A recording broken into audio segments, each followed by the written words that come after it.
மாண்புமிகு பேரவைத் தலைவர் அவர்களே, பல்வேறு உறுப்பினர்கள் வனவிலங்குகளை பற்றி பேசியிருக்கிறார்கள். குறிப்பாக இந்த காட்டுப்பன்றிகளை பற்றி இங்கே மாண்புமிகு உறுப்பினர்கள் செங்கோட்டையன் போன்றவரெல்லாம் கூட பிரச்சனை எழுப்பியிருக்கிறார்கள். காட்டுப்பன்றியை பற்றி பேசுகிற பொழுது மதிமுகவைச் சேர்ந்த உறுப்பினரும் அவர் மான் போன்றவைகளுக்கெல்லாம் என்ன செய்யப்படும் என்று கேட்டார். நேற்றைக்கு கூட உங்கள் கட்சியைச் சேர்ந்த சட்டமன்ற உறுப்பினர் பேசுகிற பொழுது கேரளாவிலே வனவிலங்கு பட்டியலிலிருந்து அது எடுக்கப்பட்டு விட்டது என்று சொன்னார். அது தவறான செய்தி. அது எடுக்கப்படவில்லை. தமிழகத்தில்தான் முதலாக முதலமைச்சர் அவர்கள் நேற்று அந்த சட்டத்தை கொண்டு வந்து 3 கிலோமீட்டருக்கு அப்பால் இருக்கிற பன்றிகளை சுடலாம் என்று ஆணையிட்டிருக்கிறார்கள். அதை வனத்துறையின் அதிர்வுகள் தான் சுடுவார்கள் என்றும் நேற்று சொல்லப்பட்டிருக்கிறது.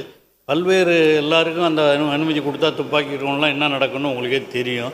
ரொம்ப பேர் சுட்டு கறிக்காகவே எடுத்து போடுவாங்க.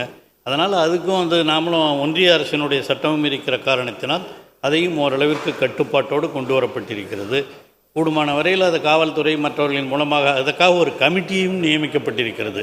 மாவட்ட ஆட்சித்தலைவர் தலைமையில் மாவட்ட ஆட்சித்தலைவர், வனவிலங்கு அதிகாரி, அந்த பகுதியினுடைய உள்ளாட்சித்துறை அதிகாரி, வருவாய்த்துறை அதிகாரி ஆகியோர் அடங்கிய ஒரு குழுவும் இதை கவனிப்பதற்காக முதலமைச்சருடைய ஆணையின்படி நியமிக்கப்பட்டிருக்கிறது. ஆகவே அது போன்ற பிரச்சனைகள் வருமானால் நீங்கள் வருங்காலங்களில் சொல்லலாம்.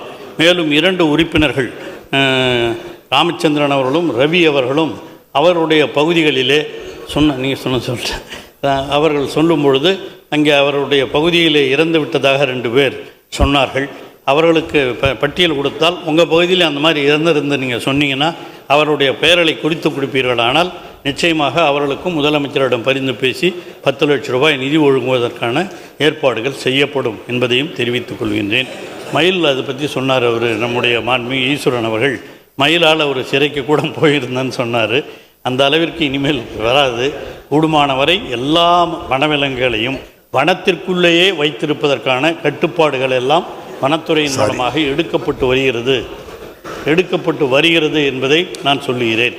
ஆகவே அந்த முட்டை இடுகின்ற பொழுது அவைகளையெல்லாம் கூட அப்புறப்படுத்துவதற்கான எல்லா ஏற்பாடுகளையும் மயில் பெருகாமல் இருப்பதற்கும் ஏற்பாடு செய்யப்பட்டிருக்கின்றது.